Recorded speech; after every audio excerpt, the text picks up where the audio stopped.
salve a tutti, fatemi vedere se arriva l'audio, dovrebbe arrivare correttamente.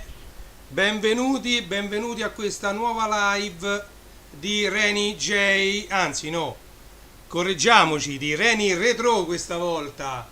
Siamo arrivati al momento in cui toccherà fare il teardown di questi 50 PC che ci ho sparsi per il salone.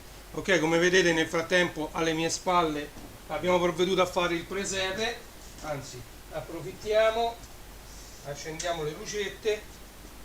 Quest'anno non ho voluto mettere neanche l'acqua perché poi è un problema andare a svuotare tutte le fontanelle dall'acqua, aspettare che l'acqua si asciughi bene prima di andare poi a depositare tutto quanto di nuovo in soffitta. Quindi questo è il mio presepe, non so se lo riuscite a vedere anche abbastanza bene, è pure abbastanza grande questo presepe.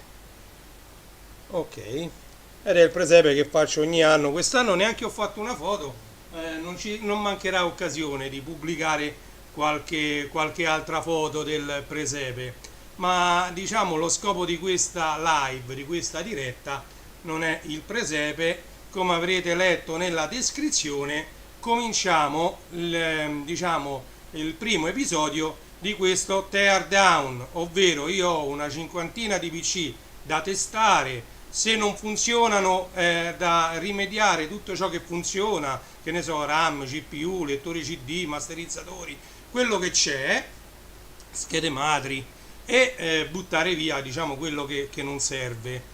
Per quelli invece che funzionano, sicuramente mi è venuto in mente che uno senz'altro mi servirà per fare emulazione di Commodore VIC-20, C64, Amiga e poi tutti gli altri Plus 4, C16 eccetera, per lavorare in emulazione, per provare a non solo tutti i giochi ma diciamo le emozioni che ci davano le macchine negli anni 90, 80 e 90. Io, come sapete, ho una collezione molto importante di macchine anni diciamo 80-90, quindi ho una marea di Commodore 64, parecchi VIC-20, C16 Plus 4, ho tanti Amiga 4000, Amiga 3000 Unix, Amiga 3000 normali, Amiga 2000 eccetera. Lo potete vedere anche da diciamo alcune foto stanno sul piccolo museo informatico e altre piano piano le pubblicherò sul neonato canale Telegram, questa volta Telegram. Benvenuto Michele, buongiorno, tanti auguri per il nuovo anno 2022. Allora, stavo parlando del neonato canale IRC, vecchio IRC, che ora è su Telegram, che si chiama Amiga Ita. Amiga Ita c'ha gli albori negli anni 90, diciamo. Noi in Italia la telematica rispetto magari agli Stati Uniti e ad altri paesi l'abbiamo vissuta un po' in ritardo. Lì diciamo già quando uscì Wargames la telematica era già consolidata, anche se i modem erano quello che erano, ma anche i PC erano quello che erano, avevano la grafica a caratteri ASCII, diciamo. Noi ci ricordiamo tutti Wargames che era tutto disegnato con i caratteri ASCII e con i caratteri spesso e volentieri quelli che si trovano anche sotto ai tasti del Commodore 64, che quello era un ASCII espanso del Commodore 64, particolare e prioritario del Commodore 64, e con quella grafica solamente a caratteri venivano fatti anche dei giochi, e non solo dei giochi, ovviamente si poteva anche chattare, quindi parlare con più persone contemporaneamente, anche se non era in tempo, diciamo, dopo diventò in tempo reale, ma prima IRC era un sistema di messaggistica che veniva aggiornato di tanto in tanto. Poi diventò quello che quando arrivò internet, e quindi i server IRC potevano aggiornarsi in tempo reale uno con l'altro, quindi diventò una vera e propria chat. Dentro questa chat c'erano migliaia e migliaia di canali come è adesso per esempio Facebook. Però Facebook vengono fatti dei gruppi che vengono riempiti di persone che partecipano meno al gruppo, anche perché poi c'è una dispersione degli interessi, e quindi diciamo i gruppi vengono poi, magari un gruppo con 15.000 persone viene frequentato da 50-60 persone, ok?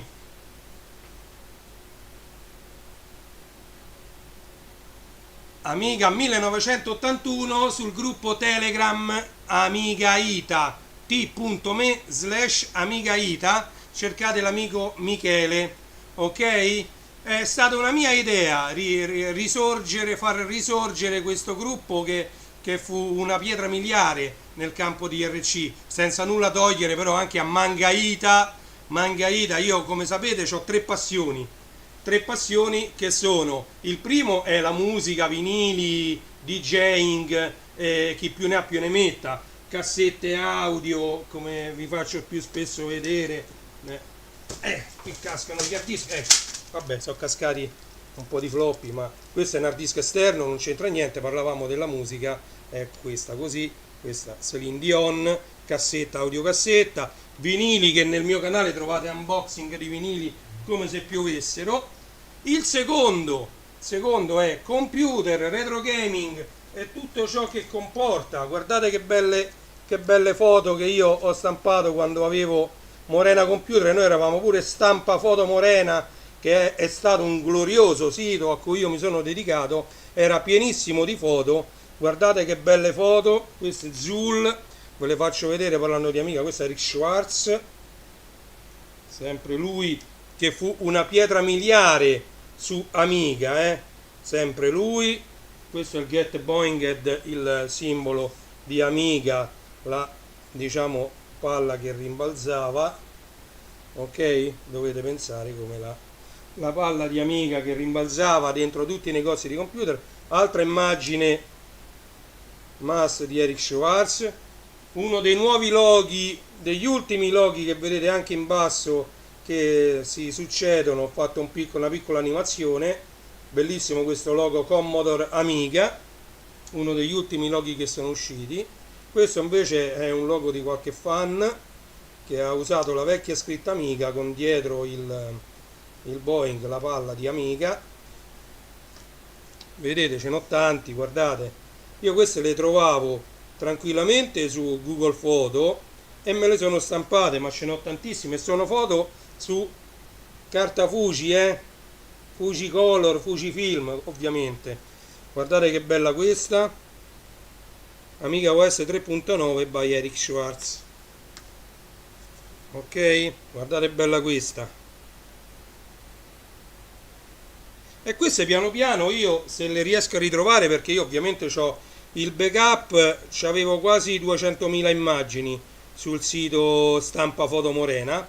Questo viene da State of the Art, sono 4 immagini, 4 catturo schermo, diciamo così, 4 screenshot della demo State of the Art, ok, di Amiga, la demo che è considerata il must per Amiga, perché è una cosa spettacolare. Guardate questo come è fatto bene.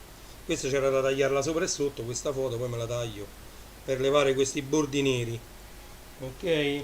Lì c'era il dischetto del Kickstart 1.2 1.3. Questa è la storia di Amiga, tutti gli Amiga che sono usciti, con in trasparenza ovviamente il Boing Ball, e questi io ce li ho tutti praticamente, perché ho il CD-TV, CD32, l'Amiga 2000, l'Amiga 4000, o anche il 4000 Tower, anche se non è questo. Io ho un Big Tower, l'Amiga 500, l'Amiga 1000, l'Amiga 1200, l'Amiga 600, l'Amiga 3000, e basta. Questi sono. Questa è la storia di Amiga su una foto, ok? Questo vabbè, classico logo. Questo è preso da Commodore OS Vision. Questo è un bellissimo logo che era fornito come sfondo di Commodore OS Vision. Adesso spenderò 4 parole per Commodore USA e Commodore OS Vision. Voi sapete che il mio logo dal 2008, da quando mi sono iscritto a Facebook, è la C di Commodore su Facebook e un po' dappertutto, pure su Mixcloud. Guardate che bella questa scritta in prospettiva di Amiga. Sono tutte immagini stampate su carta lucida poi, Guardate questa che bella. Questo pure viene da Commodore OS Vision, Questo era un altro sfondo del desktop di Commodore OS Vision. Ok? Questo vabbè, c'entra niente con Amiga, ma fa parte sempre di retro gaming, retro computer, Space Invaders. E l'ultima è questa. Ok? Questo per introdurre il canale Amiga Ita su Telegram, quindi t.me/Amiga Ita. Iscrivetevi perché è un bellissimo gruppo che in neanche 10 giorni già ha superato i 70 iscritti. Praticamente io faccio sempre fatica a riempire i gruppi Telegram di persone, questa volta non c'è stata fatica di niente. Io ho fatto una sola volta un minimo di pubblicità, poi pure stamattina, un minimo di pubblicità alla rinascita di Amiga Ita e si sono iscritti poi tutti quanti. Io ovviamente in qualità di creatore, ma io non mi sento un creatore del gruppo in quanto questo già esisteva su IRC, è una pietra miliare, però diciamo io l'ho fatto risorgere e in qualità di amministratore di questo gruppo provvedo e condivido con voi parecchio materiale che riguarda l'Amiga e non solo, perché si parla anche di Commodore 64, perché Amiga Ita non era diciamo su un corridoio vincolato solo agli Amiga, lì si parla un po' di tutto, ovviamente che riguarda l'informatica, ma soprattutto retroinformatica, perché Amiga come il C64 e come diciamo tutte le retromacchine come Sinclair, Atari, quello che vogliamo, fanno parte della storia, della nostra storia, di quelli che hanno più o meno la mia età, perché poi ci sono ovviamente le generazioni nate in futuro che magari iniziano la loro storia con la PS1, per esempio, con la prima PlayStation, per poi proseguire la loro storia con la PS2, PS3, l'Xbox, quello che volete, cose che io, guardate, io ho una Xbox che mi ha venduto un amico, l'ho accesa una sola volta, ma sta ancora attaccata al televisore, ma non l'abbiamo mai accesa. C'ho la Nintendo Switch perché gliel'hanno regalata a mia figlia per la comunione, quindi parliamo già di 3-4 anni fa, sta lì in carica da una vita, mai usata. Invece la Nintendo Wii la usa un sacco, la Nintendo Wii è stata la console diciamo più usata in questa casa, più della Xbox, più della Switch e più della PS1 che io c'ho. Sì, metti il link, grazie, così almeno anche da altre parti riescono ad iscriversi al canale direttamente cliccando sul link che ha messo il nostro Amiga 1981 su Amiga Ita. Ok? Allora, colgo l'occasione anche questa volta prima di andare a lavorare da questa parte, perché voi vedete qui c'è un PC, qui c'è un altro PC, questo è un PC, questo qui che vedete poi nel riquadro è un altro PC, questo è un PC, dobbiamo smontarli questi. Mi sono preso diciamo soltanto 3 cacciaviti perché sono quello che serve per fare il teardown dei PC, non serve nient'altro. Poi c'è da dire qualcosa su questo PC, il gruppo Xbox 360 si può fare pure quello, soltanto che io personalmente non ne capisco niente di Xbox, non so neanche come funziona, quindi mentre invece Amiga, Commodore, Sinclair, Atari, quello che vi pare, so parecchio, ovviamente non sono all'altezza di tanti altri utenti del gruppo. Sono stato il gestore di una BBS, tutti quanti, almeno gli utenti di Roma ricorderanno RefSoft BBS, gemellata con Antanisoft, con Amp BBS, Famani BBS, Giga BBS, erano tutte BBS romane più o meno gestite su Amiga, tranne Amp che era gestita su un PC, però diciamo le altre erano tutte gestite con CNET Pro per Amiga e diciamo i Sysop ci conoscevamo tutti, facciamo le pizzate insieme, all'epoca fu un bel vivere, ok? Il C64 può darsi di sì, Gli Amiga un po' più difficile. C64 al massimo si può essere rotto qualche integrato che sta dentro, se non il SID, la CIA, ma diciamo al di là di questo il C64 aveva una scheda madre molto semplice e fatta ovviamente di componenti discreti, facilmente risaldabili.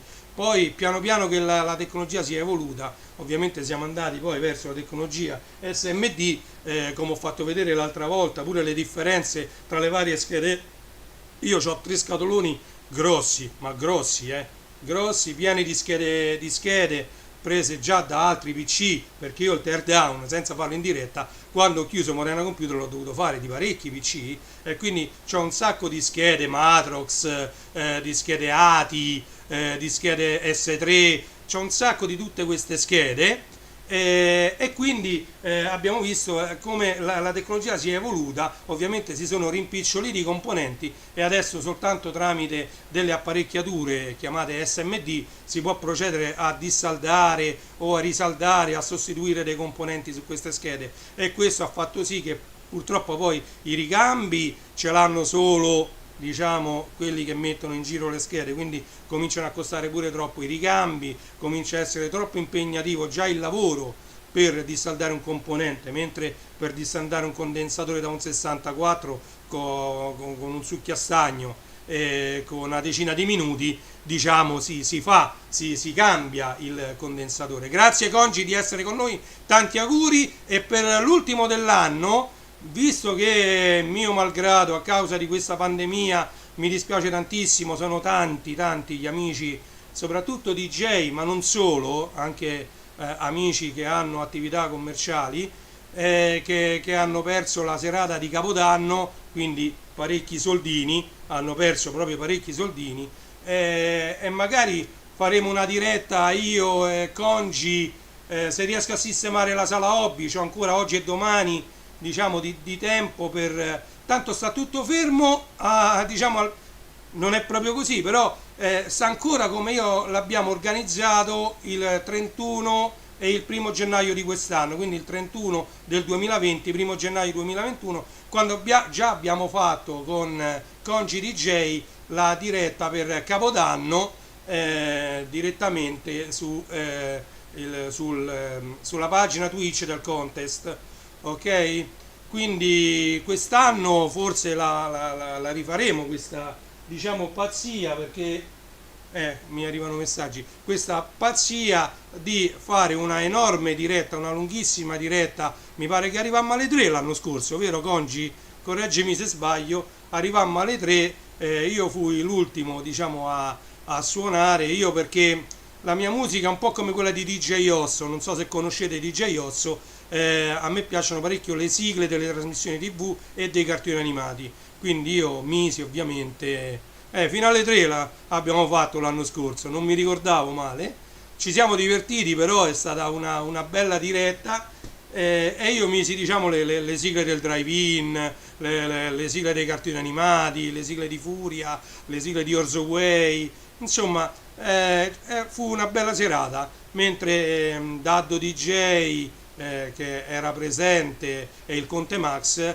insieme a Congi DJ fecero delle selezioni molto molto belle. Poi vi invito ovviamente ai miei follower a mettere e a seguire l'amico Congi DJ su Twitch, perché la musica che mette Congi è una cosa spettacolare. Io che sono patito di sigle e che quindi dovrei dire seguite DJ Osso che fa i mix con le sigle, sinceramente seguite Congi DJ, perché la sua selezione musicale, la sua bravura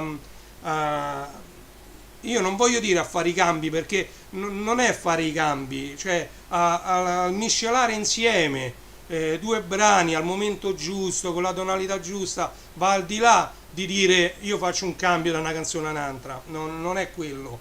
Diciamo, c'è la passione che ti porta poi a scegliere, per me il DJ è quello che sa scegliere la buona musica, perché al di là di se la sai mixare o meno, mettere a tempo, in tonalità, tutte queste chiacchiere, bisogna scegliere la buona musica e poi bisogna pure conoscerla molto bene per poterla poi andare ad amalgamare un brano con l'altro per fare, diciamo, diciamo, una selezione musicale che viene goduta nella sua interezza, con tutto che viene fatta in diretta. Ok? Perché come sapete io sul mio canale Mixcloud ho pubblicato parecchie compilation, ma quelle io le ho lavorate avendo, diciamo, tutta la traccia, 2 ore di traccia, 1 ora di traccia, quello che volete, tutta davanti, quindi l'ho potuta sistemare, normalizzare, equalizzare anche traccia per fare ma farlo in diretta non è mica facile, eh. Quindi diciamo che la bravura del DJ è anche prendere tutte le varie tracce che magari sono equalizzate diversamente, a diversi volumi, eccetera, e a farne un'unica traccia unica che uno si gode in diretta in un locale o in diretta sui vari social network, quello che vi pare, per renderla ascoltabile. Io poi sapete, uso un sacco le cuffie, e con le cuffie si sente subito se una traccia è completamente diversa da quella prima, ok? E poi con Conci DJ la qualità della musica high quality è garantita.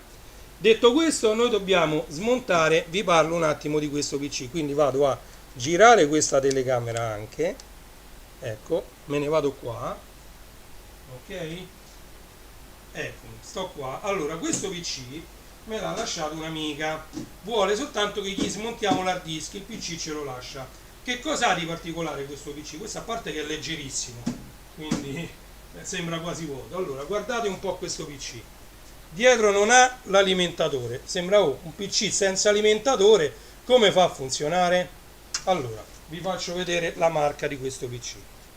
Lenovo, ok, quindi IBM, vedete?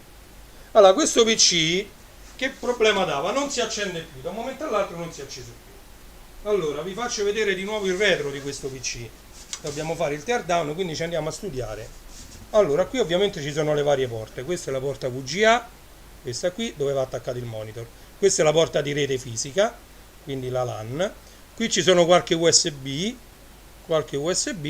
Qui c'è l'uscita e le entrate dell'audio per quanto riguarda la scheda audio integrata su scheda madre. E qui c'è questa porta in più. Dice che cos'è? Qui ci andava un alimentatore esterno proprietario di questo PC, ok? Quindi tutto fa pensare che questa sia molto simile a una scheda madre di un PC portatile inserita in un PC fisso, perché ricordiamoci che le schede madre dei portatili nulla ci vieta di metterle in un case fisso. Secondo me in questo periodo quando uscì questo PC, non lo so di che anno è, la IBM Lenovo che cosa ha fatto? Che cosa ha fatto la IBM Lenovo? Stavo leggendo i messaggi che arrivano. Ha prodotto le schede madri e ha adattato i case. Tra l'altro questo è un case generico di PC perché ce l'ha lo spazio per poter mettere l'alimentatore standard. Quello che cambiava era la mascherina dietro, questa mascherina qui, ma questo è un case standard. Qui possiamo mettere una ventola che non c'è, anche perché i portatili erano già belli raffreddati. Adesso lo andiamo a smontare questo e vi farò vedere quanto è vuoto questo PC, quindi l'aria qui dentro può circolare tranquillamente. Questo è un ottimo case, infatti non intendo buttarlo via perché è un case veramente veramente molto buono, è leggerissimo ed è in stato di conservazione perfetto, vedete, sembra nuovo. Ok, tra l'altro c'ha pure davanti l'ingresso per l'SD card, per 2 USB e poi cuffia e microfono. Allora, detto questo, prendiamo il cacciavite e ci andiamo a smontare questo IBM Lenovo. Allora, devo stare attento a non rovinare il tavolo a mia moglie, se no, che poi è mio e di mia moglie, ma anche io ci tengo a questo tavolo, il tavolo della sala da pranzo. Io ancora non ho sistemato giù, ma un obiettivo del 2022 sarà proprio quello di sistemare il laboratorio giù, metterci l'angolo per fare il DJ. Allora, questo è lo sportello, come vedete in serigrafia, non so se riuscirò mai a farvelo vedere, sì, c'è scritto Lenovo serigrafato, vedete? Lenovo, ok? Lo sportello lo poggiamo qua e noi ci andiamo a vedere come è fatto questo PC. Allora, guardate, la scheda madre è questa piccola qua, è molto piccola la scheda madre, c'è la RAM che tra l'altro è una RAM di PC fisso, non è una RAM di PC portatile, andiamoci ad analizzare la RAM. Un attimino solo che non si leva. Questo purtroppo non lo possiamo provare perché noi abbiamo comprato l'alimentatore, non solo io perché me l'aveva dato a me e io ho detto l'alimentatore, ma cambiato l'alimentatore, comprato nuovo, non si accendeva lo stesso. E eccola la RAM. La RAM è 2 giga, 2 giga, però non riesco a capire che frequenza c'ha perché qui c'è scritto di tutto tranne la frequenza. Vabbè, comunque è una DDR2, vado a pensare, è una DDR2 da 2 giga e l'hard disk, tra l'altro c'ha pure il masterizzatore, vedete? C'ha sia il masterizzatore che l'hard disk. Quello che ci interessa a noi, i dati stanno tutti quanti sull'hard disk. L'hard disk è messo, invece che essere messo per orizzontale qui dentro, l'hard disk, opla, vado un po' più di qua, l'hard disk va messo qui normalmente, è messo per lungo qua con queste 4 viti. Quindi qui ci si possono mettere altri hard disk messi normale. Per farvi capire, prendo un altro hard disk, io tanto ce n'ho una valanga che non finiscono mai, ce ne avrò quasi forse 1 migliaio pure di questi hard disk qua. Vedete, questo è serialato anche lui, andrebbero messi qui, ok, con 2 viti, e ci si possono mettere quanti hard disk volete. Questo che hard disk è certificato, un 1500 giga, 1,5 tera questo. 1,5 tera, ok. Quindi adesso procediamo allo smontaggio di questo hard disk, ok. Andiamo a levare le 4 viti,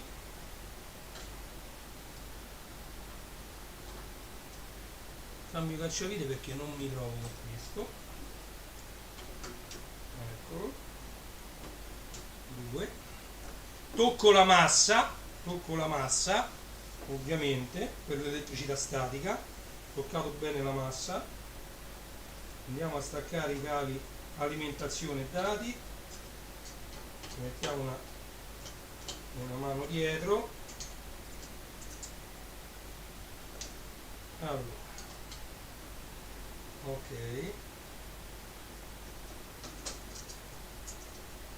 le viti le abbiamo tolte tutte e questo è l'hard disk 500 giga, questo funziona benissimo, quindi lo dobbiamo mettere da parte perché poi andremo tramite una docking station a recuperare i dati che ci sono salvati dentro, ok.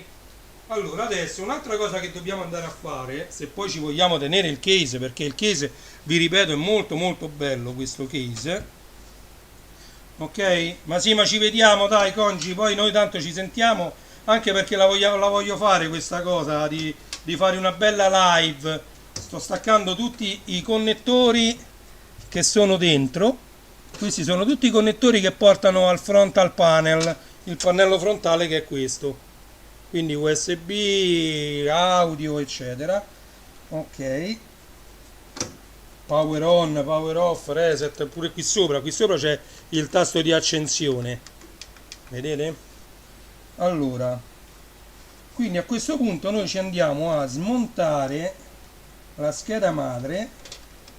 Questi sono i cavetti, i vari cavetti, vedete che ci sono anche i cavetti molto corti, serialata, tra l'altro questo è un serialata 6 gigabit, già lo riconosco ovviamente, ho avuto, vabbè, a parte che ne ho montate e smontati centinaia e centinaia di PC, però durante i 4 anni che ho avuto Morena Computer ne ho riparati tantissimissimi, erano più ovviamente quelli che riparavo che quelli che vendevo nuovi, anche perché tutti mi conoscevano per essere un ottimo tecnico riparatore di computer e quindi ne ho riparati tantissimi, molti di più di quelli che ne ho venduti.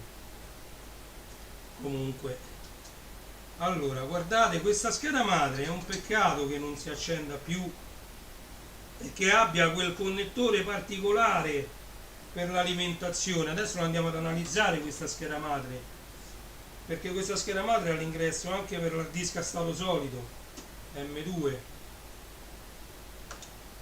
è una bella scheda madre, purtroppo non funziona più, e queste, come vi ho detto, non conviene assolutamente metterci le mani, andare a ripararle. Ok, allora le viti mi sembra che le abbiamo levate tutte, eccoci qua. Allora, questa è la scheda madre. Come vedete la ventolina assomiglia molto a quella dei portatili, perché è una ventolina piccolina piccolina. C'è un bel dissipatore perché avevano tanto spazio nel case del PC fisso, quindi c'è un bel un bel raffreddatore, una bella letta di raffreddamento bella alta che raffredda. Qua sotto c'è la CPU. Qui ci sono due slot liberi per le RAM che abbiamo visto, una l'ho levata adesso. Questo è il connettore per l'hard disk a stato solido, messo per così, ok? Poi c'è un solo connettore PCI X, PCI Express per metterci una scheda video, e poi ce n'è uno mini PCI. Qui ci si può mettere, non so se questo già aveva la wifi, ma mi sa di no perché non ho visto l'antenna da nessuna parte, quindi qui ci si può mettere una qualsiasi scheda USB 3, perché questo non ha l'USB 3. Ah sì, ce l'ha, eccole qua, queste blu sono USB 3. Quindi questa scheda madre è molto, diciamo, non è tanto vecchia, tra l'altro marcata Lenovo, si vede, vediamo un po' se no, qua ancora peggio, c'è troppa luce, ma qui Lenovo, qui in alto si legge Lenovo. E poi c'ha due connettori serialata, eccoli qua, qui c'erano attaccati l'hard disk e il masterizzatore, e poi basta. Questi sono i connettori dei pannelli frontali delle USB e il connettore del power e del reset, power e reset e tutto l'altro resto. E come vedete qui, tra l'altro c'è anche questa che era nascosta, non si vedeva, questa presa qui è l'HDMI per attaccarci direttamente un monitor o un televisore di HD, un televisore con ingresso HDMI, ok? Questa è la VGA, come abbiamo visto, e questa è la presa strana di alimentazione. Tra l'altro l'alimentatore mi pare che era un 28 volt, un fuori standard proprio, cioè entrava a 220 e usciva tipo a 28 volt, una cosa fuori standard che non posso neanche ricostruire io, non lo potevo, che ne so, conoscendo la scheda. Ovviamente qui c'è sta il power della CPU, però questo dove stava attaccato? Perché era attaccato, vediamo un po' questo dove va a finire. Questo, allora, questo, ma pensa un po' a te. No, questo è proprietario proprio, quindi questo non è, ho sbagliato, questo non è il power della CPU normalmente che si trova a 4 pin, perché il cavo che c'era connesso è questo cavo c'ha 4 pin e l'alimentazione serialata doppia, quindi una e due connettori serialati e 4 pin, quindi quella è un'uscita di corrente per andare ad alimentare masterizzatori o hard disk, quindi quindi è proprio particolare questo PC. Normalmente i PC non hanno assolutamente l'uscita di corrente sulla scheda madre, ma viene direttamente dall'alimentatore la corrente per alimentare masterizzatori, hard disk e quant'altro. Ok, andiamo avanti perché il tempo passa. Quindi questa scheda madre poi ci torneremo, andiamo a smontare solo i cavi, che poi io li metterò tutti quanti insieme. Come avete visto ci vuole pochissimo, perché adesso ecco, io questo case lo lascerò così, perché anche se ci voglio mettere un'altra scheda madre, almeno il masterizzatore già c'è, ci sono già passati tutti i cavi per l'accensione, il frontal panel già stanno qui basta mettere, tra l'altro ci stanno già tutti i distanziatori. Questo è bellissimo perché guardate, guardate dentro questo case già ci ha montati i distanziatori, vedete, per tenere sollevata la scheda madre dalla parte di metallo. Sono qui dove vanno le viti, e qui in gomma, quindi totalmente isolanti, i distanziatori per fare, diciamo, per appoggiarci sopra la scheda madre e non far fare falsi contatti. È un bellissimo case questo, verrà tenuto così, ok? Anche perché se riesco a trovare una bella scheda madre, niente ci vieta di metterla qui dentro se funziona. Quindi altra cosa da fare, noi lo andiamo a chiudere, rimettiamo le sue belle viti dentro questo case e diciamo le viti, ma tra l'altro qui no, non sono tutte uguali, sono queste due. Tra l'altro ecco, questa è la RAM la mettiamo vicino alla scheda madre. Allora andiamo ad avvitare queste due viti e questo primo case lo abbiamo visto e ne abbiamo parlato, IPM Lenovo con alimentatore esterno, quindi è uno dei primi, anzi il primo PC che io vedo fatto in questo modo, quindi con l'alimentatore esterno, ok? Eccoci qua, questo lo mettiamo qui e verrà portato via il primo a essere portato via. Andiamo avanti, adesso c'è un case molto molto vecchio, lo vedo perché questi mausolei di Teodorico non vanno proprio più, pesa una tonnellata perché pesa, e adesso lo andiamo a aprire e ad analizzare quello che c'è dentro. Allora, innanzitutto devo capire come si apre. Allora, questo case si apre semplicemente levando una vite qui dietro, tra l'altro senza cacciavite, perché ci sono queste viti, io le ho anche da modding, guardate, questa è una vite che si svita a mano semplicemente, perché è un po' più cicciotta dalla parte di qua, ve la faccio vedere in mano, eccola qui. Questa è una vite diciamo a smontaggio facilitato, non serve cacciavite se non è molto stretta, e va levato quello che si chiama il cappello del case, ok? Levato il cappello, e le due parti laterali basta tirarle su, eccole, anche se da questo lato non c'è nulla che ci interessa, quindi noi come l'abbiamo levato questo subito lo rimettiamo a posto, perché da questo lato non c'è nulla che ci interessa. Ok, bisogna far ricombaciare tutte le guide, mentre ciò che ci interessa è su quest'altro lato. Andiamo a togliere. Allora, qui dentro molto bello questo PC, si vede che è datato perché dentro è tutto IDE, e adesso vi faccio vedere che significa, come ho riconosciuto, come già ho detto che è datato. Allora, eccolo qui dentro, queste piattine che vedete, questa per esempio è una piattina IDE, chiamata anche EIDE, Expanded IDE. Ci sono due hard disk, tutte e due IDE, qui addirittura c'è uno sdoppiatore di alimentazione per un eventuale floppy, c'è anche la RAM, quindi io questo PC, tra l'altro qui c'è un modem a 56k, c'è una scheda video AGP, quindi questo è molto datato all'abbonamento. Qui io c'è Windows XP o addirittura ci sarà Windows 98. Allora io, visto che mi sono attrezzato con i cavi, noi andiamo ad accendere questo PC per vedere se tante volte, hai visto mai, funziona, perché questi PC li cercano come loro i PC un po' datati. Allora, ci ho attaccato, guardate, poi questo dietro c'ha il PS2, io mi sono dotato anche di un'altra chicca che vi faccio vedere, che la nuova generazione non sanno neanche che esisteva, mouse a pallina con attacco PS2, ve l'ho detto, verde acqua, la tastiera aveva il connettore identico ma viola, non bisognava mai invertire tastiera e mouse, se no non funzionava, ok? E noi ci andiamo a attaccare proprio questo mouse con la pallina. Questo c'ha sia la rotellina qui sopra, ma sotto c'ha la pallina, non è ottico. Guardate la differenza con un mouse ottico. Il mouse ottico sotto c'ha il LED laser che va a rilevare la posizione.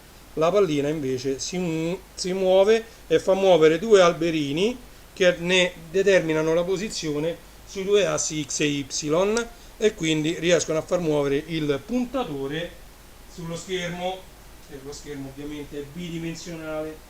Ok, questo lo abbiamo attaccato, poi ci abbiamo da attaccare la corrente al monitor. Monitor è un bellissimo monitor dell'LG. Ok, facciamo arrivare la corrente al monitor. Ok, e vediamo insieme se questo PC funziona o meno. Ok, la corrente al monitor l'abbiamo attaccata. Io purtroppo momentaneamente non ho la tastiera PS2, ci attaccheremo questa tastiera USB della DJ.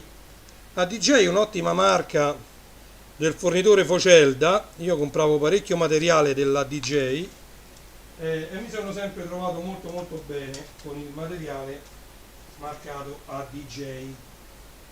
Questo mi sa che però la tastiera USB la riconosce solo se parte il sistema operativo. Vabbè, a noi poco ci interessa, perché se riusciamo a far partire il sistema operativo e c'è già installato, se è da installare no. Certo non riusciamo neanche a lavorare sul BIOS, però vediamo che succede, dai, vediamo insieme che succede. Allora, accendiamo il monitor, la lucetta si è accesa, LG, ok, e proviamo ad accendere questo. Ad accendere si è acceso, non so se lo vedete, si sono accesi il LED blu qui e il LED del power. Questo sarà il pulsantino di reset, però non abbiamo segnale a video. Allora, l'alimentatore quindi funziona,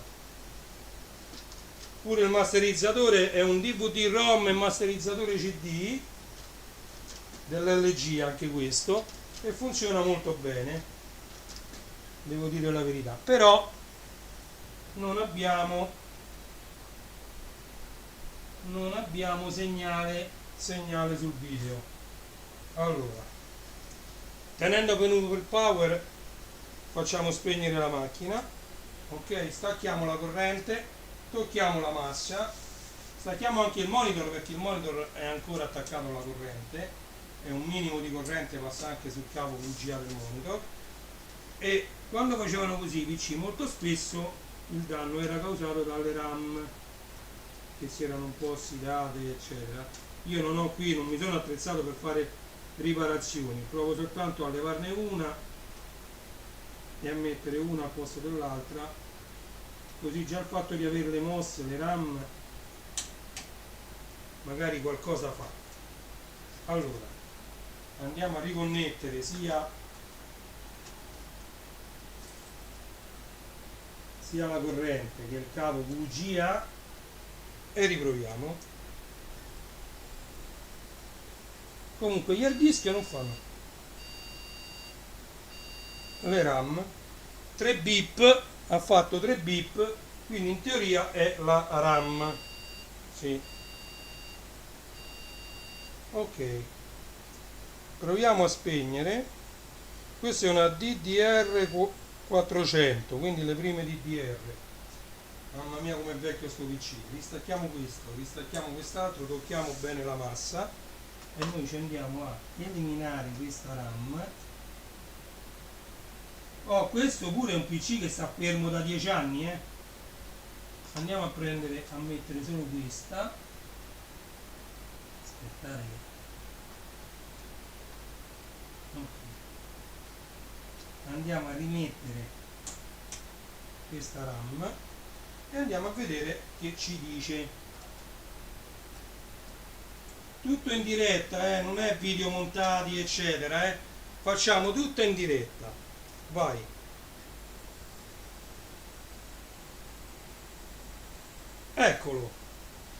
Eccolo qua, che spettacolo ragazzi. Vediamo che sistema operativo c'è. Ovviamente la tastiera non la rileva perché serve PS2. Mo questo come faccio a premere F1? Ah, ecco.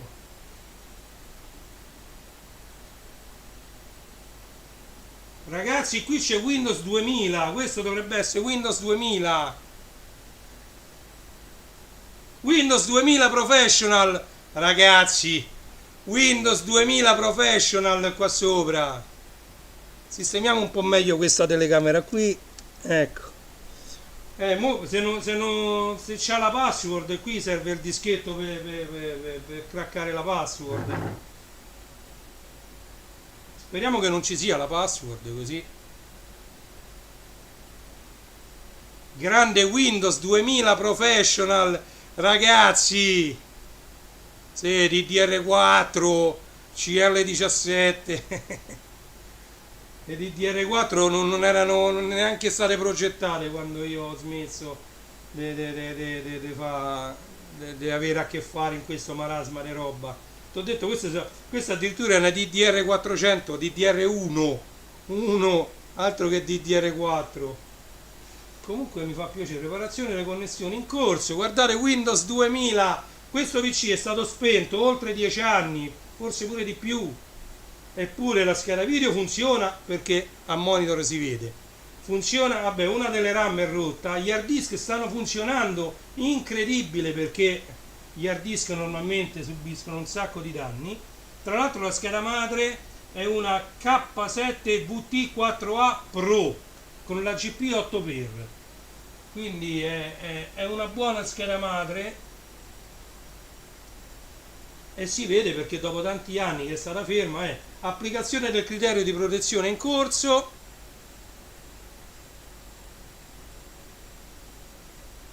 Comunque i conci si trovano su Amazon, se vuoi ti do i link, perché come sapete adesso il mio lavoro è quello diciamo, di collaborare con Amazon per vendere diciamo, prodotti di Amazon consigliati da me. Bello, non c'era la password, qui fa mezzanotte e 2, ma ovviamente la batteria tampone sarà completamente scarica. Via RAID Tool, addirittura saranno in RAID questi due hard disk, possibile. Benvenuti in Avast Home Edition. Questo voi non lo potete vedere perché forse c'è troppo contrasto sulla telecamera e non so come ovviare a questo problema. Comunque questa è la schermata di Avast 4, cioè Avast 4, ok, tanto non l'ho connesso in rete. Protezione locale di Avast. Questa è la scheda di rete, questo dovrebbe essere via RAID Tool. Ah no, ok, non c'è niente, quindi non stanno in RAID. Andiamo a vedere dentro a questi hard disk, se li vede tutti e due che c'è. Tra l'altro il mouse funziona perfettamente, mi vede un solo disco, quindi l'altro non lo so. Ah, l'altro è staccato, l'altro non c'è la piattina attaccata, neanche la corrente, quindi c'è attaccato solo il Maxtor. Ok, andiamo a vedere quanto è pieno questo disco. Tra l'altro questo è un disco da 20 giga, pensate adesso ci stanno le pennette da 128 giga. Questo è un hard disk meccanico da 20 giga, non mi vedete più perché ovviamente ho girato la telecamera per poter, ecco, così mi vedete di nuovo. Allora praticamente questo è il grafico a torta che tutti ricorderanno su Windows 2000, eccolo qui, il grafico a torta, e mi dice che c'è spazio disponibile 16 giga, spazio utilizzato 2 giga e sarà utilizzato solo dal sistema operativo. Quindi qui questo Windows 2000 non è da buttare. Io tanto di RAM DDR1 400, come avete visto, ho le scatole piene, scatoloni e scatoloni pieni di RAM. Quindi vediamo quanta RAM ha questo sistema. C'ha 256 mega di RAM, quindi io direi che ce ne posso mettere 2 da 512 per arrivare a 1 giga, sempre se lo supporta. Tra l'altro la CPU non è Intel, è un AMD Athlon XP 2000, ok? Quindi è la scheda madre, poi d'altronde lo sapevamo perché la K7 montava prettamente CPU AMD e non Intel, perché cambia completamente il socket, che è praticamente lo slot, il connettore dove noi andiamo ad attaccare la CPU. Ovviamente i vari processori funzionano a voltaggi diversi e hanno connettori, cioè piedinature completamente diverse uno con l'altro, e quindi i produttori di schede madri che cosa hanno dovuto fare? Hanno dovuto creare ovviamente delle schede madri adatte per ogni CPU. Ovviamente c'è una famiglia di CPU che vanno bene su una determinata scheda madre. Ok? In questo caso c'è, come abbiamo detto, un AMD Athlon XP 2 GHz, e qui dice 2000 più, anche se questi 2000 più non erano i GHz del processore, veniva chiamato 2000 più ma non era a 2 GHz, ok? E quindi questo niente, funziona benissimo. Da Windows 2000 chissà quanti aggiornamenti ci stanno da fare. Forse il mio amico Luca lo saprà, che lui invece è fissato ad avere sempre le ultime versioni di Windows. Io il PC con cui sto facendo la diretta adesso, su cui c'è installato OBS, ha ancora Windows 7 Professional. Non l'ho ancora aggiornato né all'8 né all'8.1 né al 10 e tantomeno all'11. Ok? Se poi cercate nei miei video c'è diciamo l'installazione, aggiornamento, l'unboxing di un PC della Asus di ultima generazione comprato, ecco, adesso a dicembre, su cui io ho fatto sia tutti gli aggiornamenti di Windows 10 e poi ho fatto l'aggiornamento sempre gratuito dal sito Microsoft a Windows 11. Quindi andate a cercare appunto aggiornamento da Windows 10 a Windows 11 su un PC Asus. Quindi era un PC portatile della Asus che può essere aggiornato gratuitamente, aveva Windows 10 appena sballato dalla confezione. Dopo aver fatto tutti gli aggiornamenti, tra l'altro un aggiornamento molto importante che poi l'ho letto dopo, l'importanza di questo aggiornamento era quello del BIOS, che è stato proposto insieme agli aggiornamenti di Windows 10. C'era l'aggiornamento del BIOS, lui mi ha fatto l'aggiornamento del BIOS e poi ho installato Windows 11, perché ho letto tra diciamo, le recensioni, tra diciamo, le caratteristiche di questo Asus che è stato acquistato da un'amica, il fatto che era molto lento con Windows 11. La soluzione qual era? Era quella di aggiornare il BIOS. Fortunatamente a me l'aggiornamento del BIOS è stato proposto tra gli aggiornamenti di Windows 10 e quindi io ho fatto questo aggiornamento del BIOS. Infatti io non ho avuto problemi di lentezza con Windows 11, assolutamente. Però dicevano che quel modello di PC portatile dell'Asus, senza aggiornamento del BIOS, avendoci installato sopra Windows 11, dava molti problemi di lentezza, cosa che a me non ha dato con l'SSD, perché io avevo già fatto, prima di installare Windows 11, l'aggiornamento del BIOS. Ok? Il BIOS Basic Input Output Standard è quel diciamo, chiamiamolo anche sistema operativo, quella cosa che parte appena dai correnti al PC. Il BIOS mette in comunicazione tutti i componenti del PC, la RAM, la CPU, l'hard disk, la scheda video, la scheda audio, è quello che decide come si devono parlare tra loro tutte queste periferiche che compongono un PC. Ok? Il BIOS è intrinseco nella scheda madre ed è installato su una flash ROM, tranquillamente oramai flashabile anche da Windows, perché Windows attiva il flashing della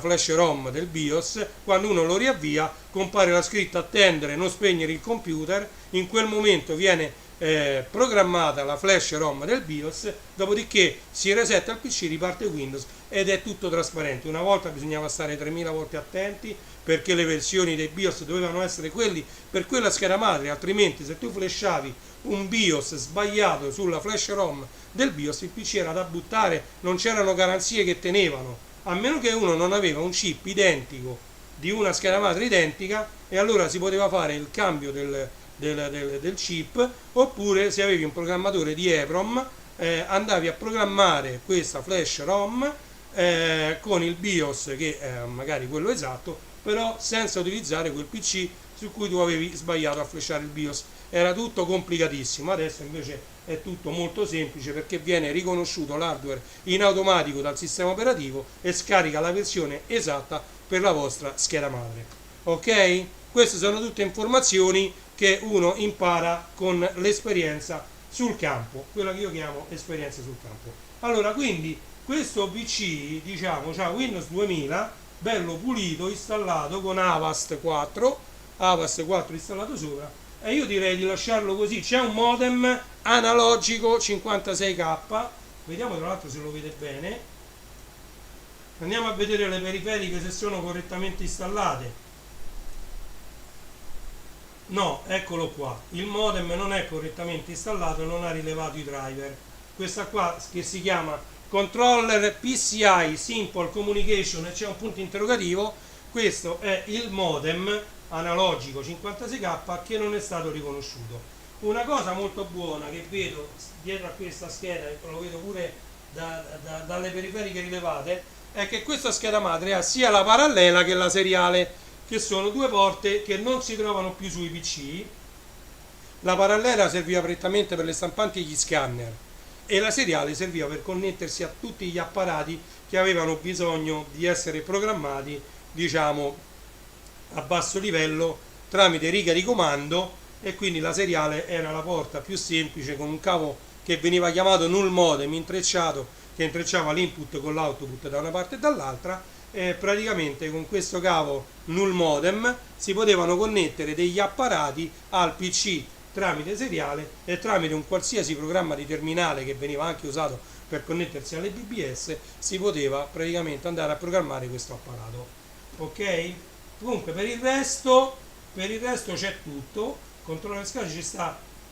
Ah, vedete? Tra l'altro questo a bordo c'ha un chipset via con serialata RAID controller, quindi qui noi possiamo mettere 2, 3 o 4 hard disk, metterli, che ne so, in RAID 0, che sarebbe lo striping, cioè tutti gli hard disk vengono visti come uno solo, che uno ci mette 4 hard disk, uno ha a disposizione tutta la capienza dei 4 hard disk, però se se ne rompe uno si perdono tutti i dati. Poi c'è il RAID 1 che è definito mirroring, in cui se uno mette due hard disk identici si perde la capienza di un hard disk, però se ne può rompere uno qualsiasi dei due, ma i dati sono sempre disponibili. E poi c'è diciamo il più famoso, che è il RAID 5, che uno mette i 4 hard disk, perdi la capienza di uno, però se ne può rompere uno qualsiasi dei 4, tu i dati non li perdi mai, perché diciamo i dati di quell'unico hard disk che si è rotto stanno diciamo memorizzati su una parte dedicata al RAID degli altri tre. Ok? Poi magari faremo una puntata proprio dedicata al RAID, SCSI, IDE e serialata, con i nuovi hard disk SAS, Serial Attached SCSI, che sono quelli attualmente usati dai data center e dai server diciamo professionali, perché gli hard disk SAS sono, oltre ad essere velocissimi, sono affidabilissimi. La grandezza dell'hard disk dei PC portatili, sì, ce l'ho qua, la grandezza per farvi capire è questa, vediamo che non fa cadere gli hard disk per terra. Questo è un hard disk di un PC portatile e questa è l'hard disk di un PC fisso, come vedete, ecco, ve li metto a confronto, vedete? E quindi gli hard disk SAS sono di questa grandezza, quindi dei PC portatili, sono molto capienti ma molto affidabili e consumano molta poca corrente perché sono più piccolini, quindi diciamo sono stati adottati come sistema dai data center proprio perché non sono molto veloci, non solo affidabili, ma anche perché consumano poca corrente. Ok? E quindi questo è quanto. Allora, la diretta è durata già circa un'ora. Ringrazio Marco per essersi iscritto al mio canale, mi è arrivata adesso la notifica. Ok? Lo so, io non ce l'ho queste così, non c'ho neanche le schede video con la DDR4. Grande Congi. Allora, quindi io questo qui adesso, veramente questo PC, volevo fare una cosa, arresto il sistema, volevo provare ad attaccare il secondo hard disk prima di chiuderlo e di decretarlo funzionante, quindi questo non va cannibalizzato. Magari io ho uno scatolone pieno di adattatori AL per chiudere queste fessure. Quindi allora adesso stacchiamo la corrente, stacchiamo il monitor, tocchiamo la massa, tocchiamo bene la massa. Non mi vedete più perché ovviamente io ho rispostato la telecamera, ma qui è tutto fatto in casa e quindi io la risposto e così mi rivedete. Allora vado a mettere le mani dentro questo case. Allora, qui ovviamente c'era tutto un discorso da dire di master, slave, cable select e chi più ne ha più ne metta. Allora, voglio vedere se riattaccando questo cavo qua, perché il cavo c'è, vediamo se riesco a connetterlo. Il cavo l'ho attaccato, una alimentazione c'è,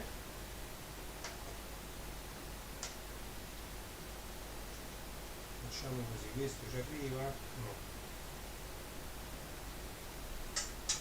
devo far arrivare questo cavo di alimentazione qua, ok, riattacchiamo questo qui qua, va bene. Allora adesso dovrei aver riconnesso l'altro hard disk e vediamo se anche quell'altro hard disk funzionava. Ok, ho connesso il cavo IDE e il Molex, perché così si chiamano questi connettori bianchi a 4 poli, si chiamano Molex, e il Molex porta sia i 12 volts che i 5 volts per connettere, diciamo, gli hard disk. Ok, vabbè, ma quindi questo ci dovrebbe avere i connettori serialata, ma non li vedo, boh. Poi dopo me la studio un po' la scheda madre. Ok, vediamo se ricarica Windows. Sì, Windows sta caricando. Questo disco di sotto non lo capisco se gira, boh.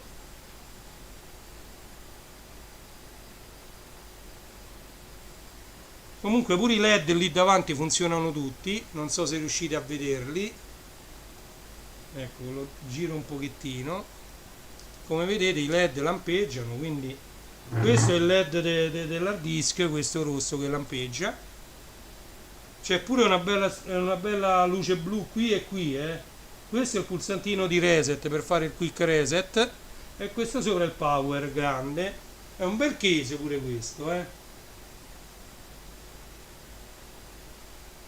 Stavolta ci ha messo di meno a caricare Windows 2000 Professional.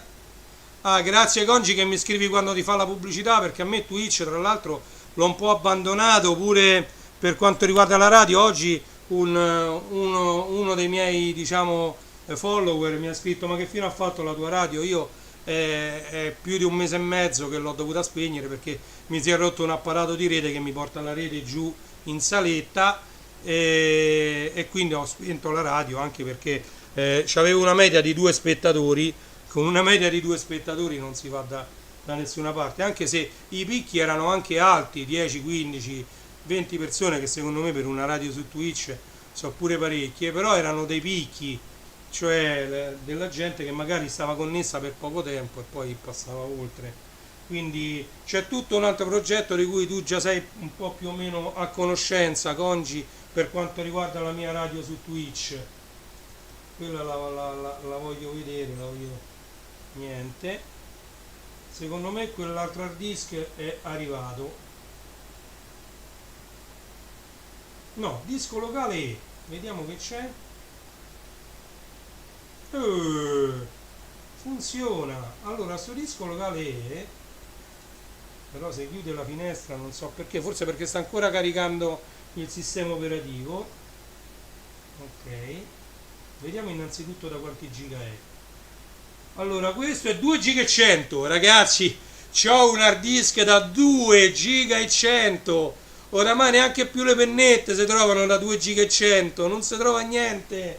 Eppure questo disco è da 2 giga e 100. Pensate un po' che storia. Pensate un po' che storia. Questo è un hard disk da 2 giga e 100. Ragazzi, che storia. E ci sono anche un sacco di documenti, questi poi li cancellerò per privacy, non li voglio andare neanche a vedere. Ci sono documenti, posta, storia, pensa un po'. Ci sono pure database, quindi fatti in Access. Questo è il simbolo di Access, sto vedendo, dei database, zip vari. Vedere giusto se c'è qualcosa di pubblico interesse, ma non mi sembra niente, no? Qua ci saranno tutti i link a siti internet che non esisteranno neanche più.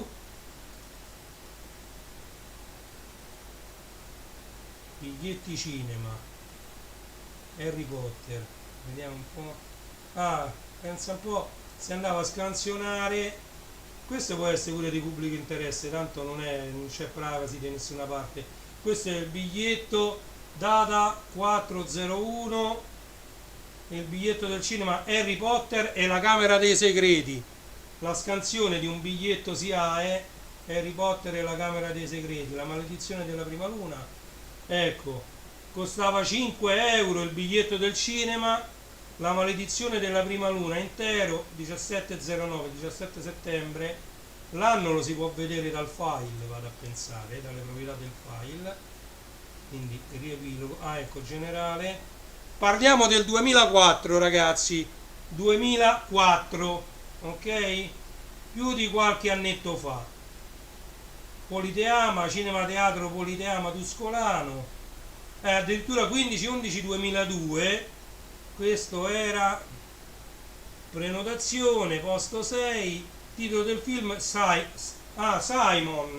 Simon, me lo ricordo questo film, non era neanche troppo male.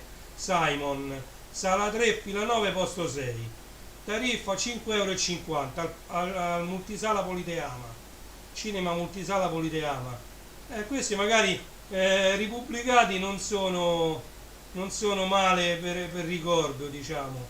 Questi sono i Beatles, andiamo a vedere, eccolo qua. Oh, un vinile dei Beatles tutto autografato, bellissimo questo. Io sono patito dei vinili. Eminem, questa è una foto solo di Eminem, va bene.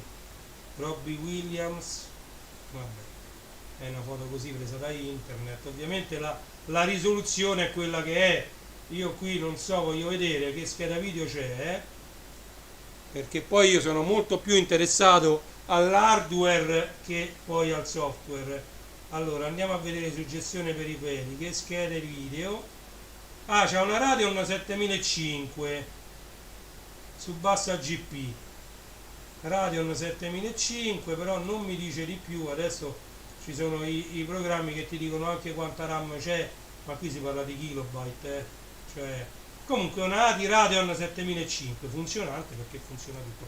Quindi questo PC funzionano i due hard disk molto bene, funziona quel banco di RAM che ci ho messo, funziona. L'unica cosa che non funziona ovviamente è il modem a 56k, ma quello lo leverò sicuramente perché lo terrò da parte. Grazie Congi, ci sentiamo per telefono, ti telefono per metterci d'accordo per Capodanno.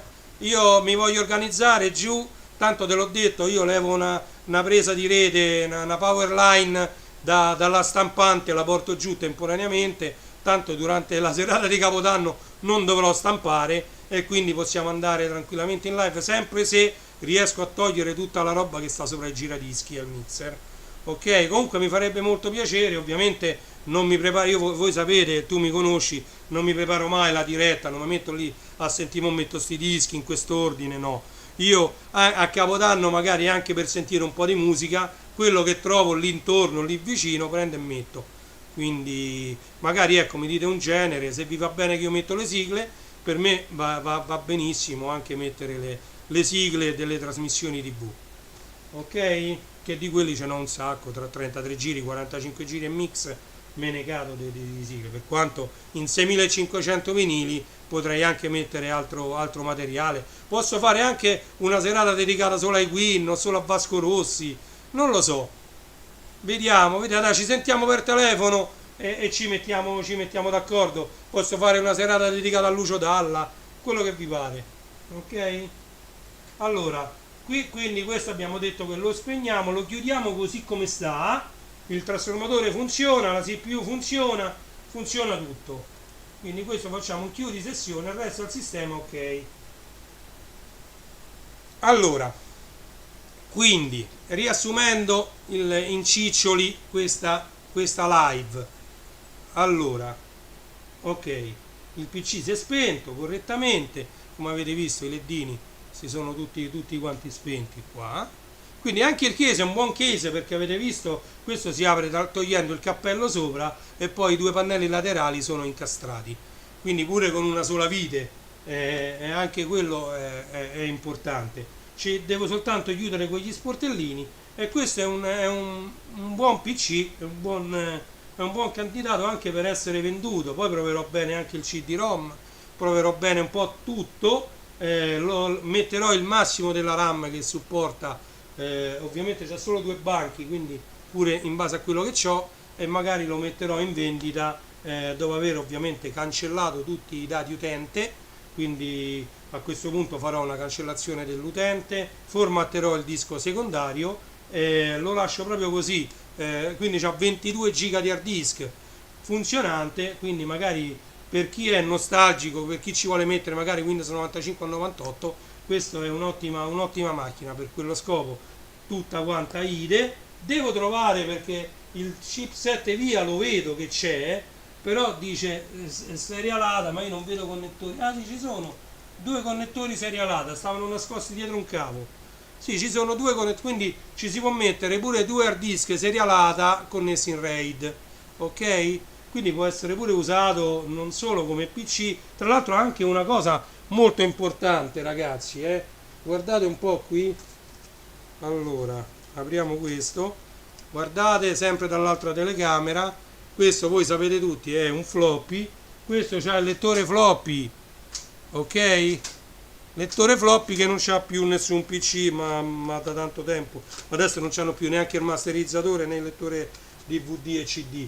Quindi diciamo che avere il lettore floppy, il lettore DVD e masterizzatore CD, seriale e parallela, non è da poco questo PC, perché non si trovano più con queste caratteristiche. Ok? Allora, in chiusura di diretta vi ricordo di andare a visitare i miei siti internet. Quindi i miei siti internet quali sono? Diciamo da poco è nato www.ilmondodelvinile.it, che è associato ai canali Telegram e Facebook, dove io pubblico, oramai non più giornalmente perché altri impegni me l'hanno impedito, ma pubblico parecchi vinili sia in prossime uscite e sia in vendita su Amazon, che li trovate subito disponibili. Quindi ci sono sia i preordini, ho pubblicato dei vinili che usciranno anche a marzo del 2022, quindi andate a sfogliare, voi li potete anche acquistare con tutto che usciranno a marzo, perché avete la clausola acquisto al prezzo minore possibile, che vuol dire che se da qui a marzo voi acquistate quel vinile oggi e va in offerta, che ne so, a febbraio o a gennaio, voi lo pagate il prezzo minimo a cui è arrivato da quando voi l'avete acquistato a quando vi viene spedito, ok? Quindi potete fare tranquillamente l'acquisto anche di preordini, perché avrete la certezza del prezzo minimo garantito di Amazon, ok? Detto questo, vi invito a visitare anche classe74.it. Classe 74 è il sito principale da cui poi si diramano tutti gli altri, ok? È stata la mia prima idea di uno shopping di prodotti consigliati da me in vendita su Amazon, che poi ha avuto come figli ovviamente il mondo del vinile, ha avuto Reni J Store, dove voi trovate tutto ciò che riguarda la musica, quindi amplificatori, casse attive e passive, mixer, console per DJ, giradischi, chi più ne ha più ne metta, c'è un po' di tutto su renijstore.it. Poi c'è Legolando, io sono un patito dei Lego, non a caso anche ho ricevuto per Natale un Lego Shuttle, che nei prossimi giorni faremo l'unboxing e il montaggio in diretta tutti insieme, così per passare anche qualche ora, quindi non solo sballeremo ma lo monteremo in diretta, un Lego Creative 3 in 1, quindi quello diventa sia il modulo lunare, sia il razzo e sia lo shuttle. Io ovviamente patito di astronavette, astronavi eccetera, mi piace molto di più lo shuttle, e quindi costruiremo insieme la versione shuttle di quel Lego Creative 3 in 1. Detto questo, poi c'era anche il mondo della galassia lontana lontana, ovvero Star Wars Store. Star Wars Store è un sito che a me ha richiesto tanto tempo per farlo, perché è pieno di tutti quelli che sono i gadget e di tutto ciò che gira intorno a Star Wars. Non solo, ma ci ho messo anche notizie sui personaggi, moltissime foto, è pieno ovviamente di foto, perché un sito dedicato al mondo di Star Wars deve avere tante foto molto belle da vedere anche, e quindi è consultabile. Voi cliccate sui vari link, qualcuno già non funziona più di quei link, perché ovviamente i prodotti su Amazon finiscono anche, e quindi i link, magari vi dirà link non raggiungibile perché quel prodotto non è più in vendita. Io, come me ne accorgo, corro ai ripari e ce ne metto un altro simile, che tanto Amazon sostituisce ovviamente il prodotto con uno simile, ma cambia anche l'indirizzo internet di quel prodotto, e quindi così come anche il numero di articolo, e quindi va rifatto completamente il link. E quindi io, come me ne accorgo, piano piano, dovendo gestire tutti questi siti, che mi pare che sono 5, diciamo, è diventato praticamente la mia attività principale. Ci vogliono diverse ore ogni giorno, anche perché per questi siti poi ci sono anche le pagine Facebook e i canali Telegram. Ok, quindi anche su Telegram potete cercare Star Wars Store, cercate il mondo del vinile, cercate Amazon Supermercato, che su Classe 74 lo trovate, ma io vi invito a seguire o la pagina Facebook o il canale Telegram di Amazon Supermercato, perché io lì metto prodotti che normalmente si trovano nei supermercati fisici, ma che vende anche Amazon. Ok?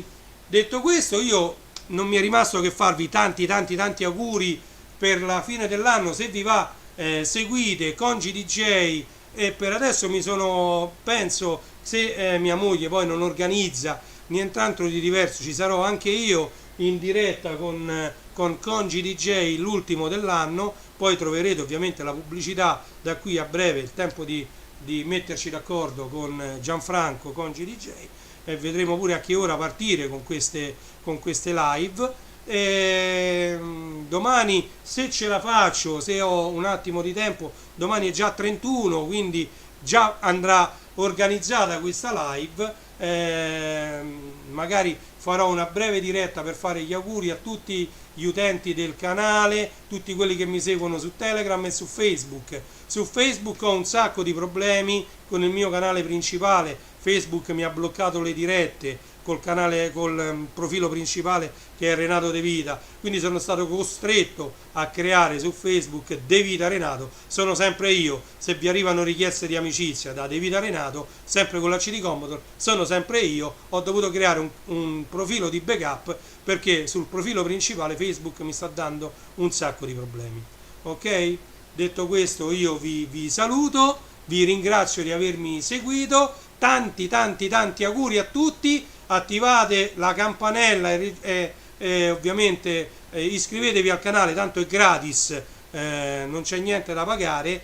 Con la campanella sarete avvertiti quando io vado in diretta, perché io, come sapete, non ho degli appuntamenti fissi, non so mai quando vado in diretta. L'unico modo per sapere che Renato De Vita, quindi come Reni J, come Reni Retro o come Reni Toon, è in diretta, è tramite la campanella.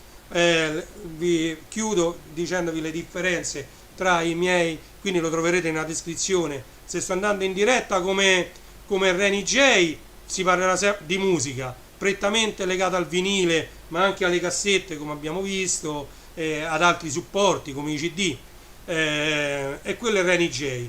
Come Reni Retro si parlerà prettamente di retro computing e retro gaming, quindi non solo di Amiga, C64 eccetera, ma anche di Atari, tutto quello che ci ha avuto a che fare con il retro gaming, Pong, possiamo nominare anche i giochi Sonic, che ultimamente è uscita il porting su Commodore 64 con tanto di espansione di memoria, quindi hanno fatto il porting di Sonic. Quindi quando lo leggerete Reni Retro, si parlerà di retro computing, come in questo caso, o anche retro gaming.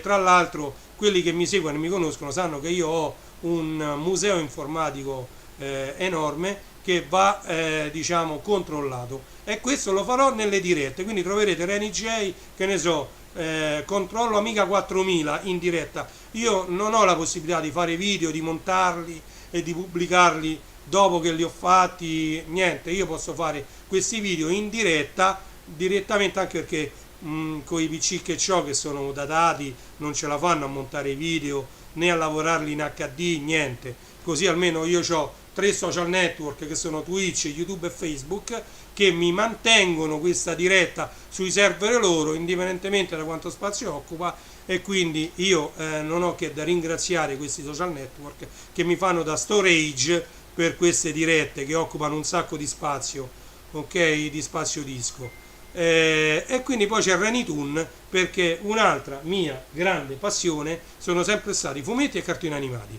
però ovviamente parliamo sempre di roba 80, 90, anche 70. Negli anni 70 parliamo di Remia, Heidi, Goldrake, Gig Robot, Mazinga, cioè parliamo dei robottoni che sono nati negli anni 70 e si sono avvicendati piano piano negli anni 80. Poi negli anni 90 ovviamente parliamo anche di Holly e Benji, di altri che hanno iniziato negli anni 80 e con i vari remake, con i vari seguiti sono andati in onda pure negli anni 90. C'è stato tutto un mondo, negli anni 90 con Expo Cartoon a Roma, che si faceva prima alla Fiera di Roma, che sta sulla Colombo, quindi la prima Fiera di Roma, non la nuova Fiera di Roma. Quindi sono patito e ho tantissimi, anche mia moglie uguale, fumetti di tutti i generi, Ranma, Inuyasha, Ken il Guerriero, ve ne posso nominare tantissimi. Quindi diciamo che queste 3 passioni io le porterò avanti sui miei canali Twitch, YouTube e Facebook. Ovviamente quelli Facebook compatibilmente, se Facebook mi permette o meno, di fare le dirette. Ok?